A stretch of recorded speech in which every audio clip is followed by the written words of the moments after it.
নমস্কার বন্ধুরা, আমি সুমনা আর আমার এই ছোট্ট ছাদ বাগানে তোমাদের সবাইকে স্বাগত।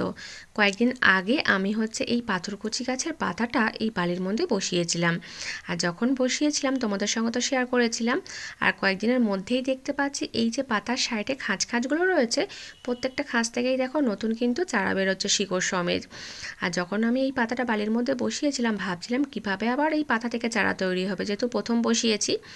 আর এই গাঁদা ফুল গাছগুলো আমি জানুয়ারি মাসের প্রথমের দিকে ডাল থেকে চারা তৈরি করে বসিয়েছিলাম। আর কিছুদিনের মধ্যেই দেখো গাছগুলো কত বড় আর ঝাগড়া হয়ে গিয়েছে। কিছু কিছু গাছে দেখতে পাচ্ছি ফুলের কিন্তু কুঁড়িও চলে এসেছে।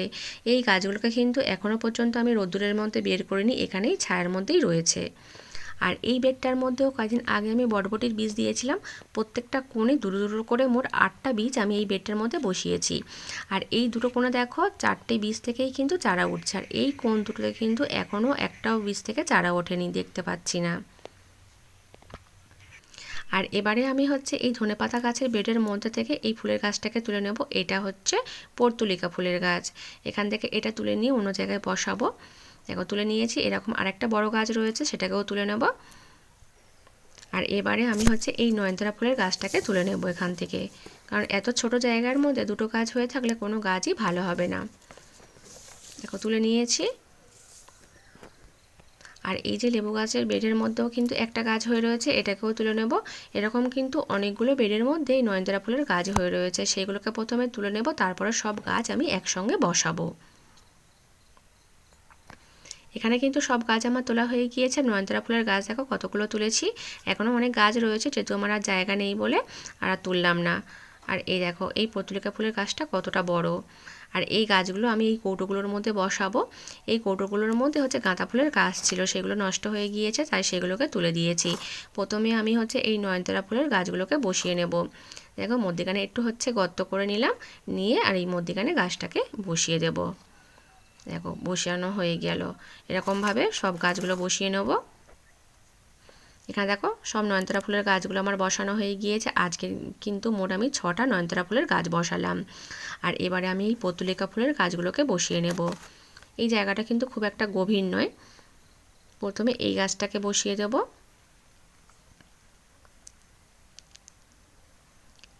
এই দেখো গাছটাকে বসিয়ে দিলাম। আর এই লম্বা গাছটাকে কিন্তু আমি পুরো বসাবো না, এরকম ডাল ভেঙে ভেঙে কিন্তু বসাবো। এই গাছ কিন্তু ডাল থেকেও হয়।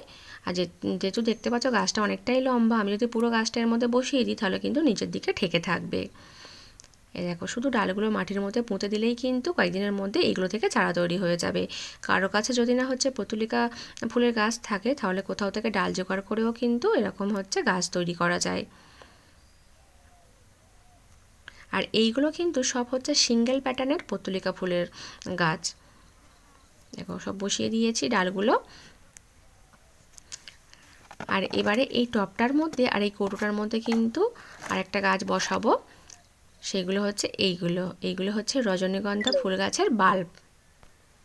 এইগুলোকেই এইগুলোর মধ্যে বসিয়ে দেব। বড় বাল্বটাকে টবটার মধ্যে বসিয়ে দেব।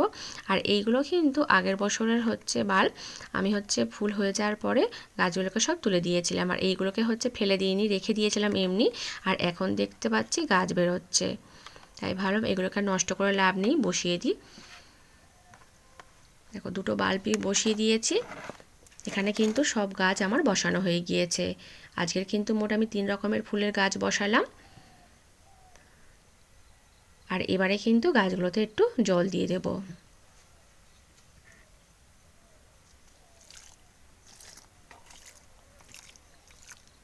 আর এই নয়নতারা ফুলের গাছ বা এই পর্তুলিকা ফুলের গাছ আমরা যদি এখন থেকেই বসিয়ে দিই, তাহলে কিন্তু সময় মতো এই গাছগুলো থেকে আমরা কিন্তু অনেক ফুল পাবো। আর এই পর্তুলিকা ফুল তো আমরা পূজা করি না, কিন্তু এই ফুলগুলো যখন একসঙ্গে অনেক ফোটে, তখন কিন্তু ছাদটাকে পুরো আলো করে রাখে। আর এবারে এই গাছগুলোকে কিন্তু আমি ছায়ার দিকে করে দেবো। আর এখন কিন্তু এই গাছে কোনো খাবার দেব না। এই দেখো গাছগুলোকে কিন্তু সব ছায়ার দিকে করে দিয়েছি। আর যে কলিয়াস গাছটা বসিয়েছিলাম সেটাও এখন এখানে রয়েছে। আর এই গাছগুলো কিন্তু এখন এখানে 2 থেকে 3 দিন থাকবে, তারপরে রোদ্দুরের মধ্যে এইগুলোকে বের করব।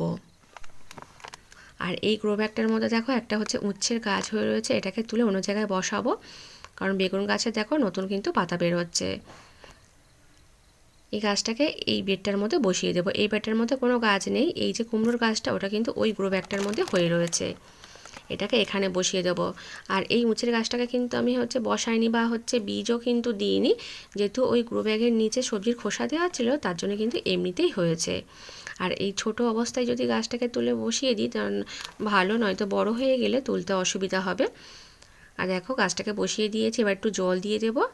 আর এই বেডটার কিন্তু ওপরের দিকে মাচা করা রয়েছে, যেহেতু এটা লতানো গাছ কোনো অসুবিধা হবে না, তাই এখানে বসিয়ে দিলাম। আর এবারে আমি এই পেঁয়াজ গাছের বেডটার মধ্যে থেকে এই টমেটো গাছ দুটোকে তুলে নেব, নিয়ে বসাবো।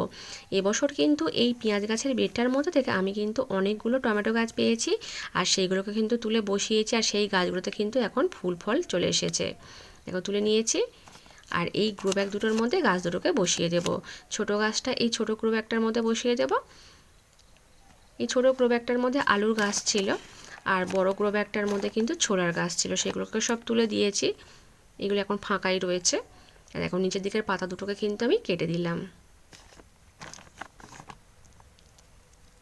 আর এবারে এই বড় গাছটাকে বড় গ্রো ব্যাগটার মধ্যে বসিয়ে দেবো। এর নিচে কিন্তু খুব একটা মাটি নেই, নিচে গাছের শুকনো পাতা দেওয়া ছিল, তারপর অল্প একটু মাটি দিয়ে কিন্তু গাছ বসানো ছিল, তাই কিন্তু পাতা দেখা যাচ্ছে। দেখো গাছ দুটোকে বসিয়ে দিয়েছি, এবার একটু জল দিয়ে দিলাম। এই দেখো পাতা, এইগুলোকে এবার একটু ছায়ার দিকে রেখে দেব।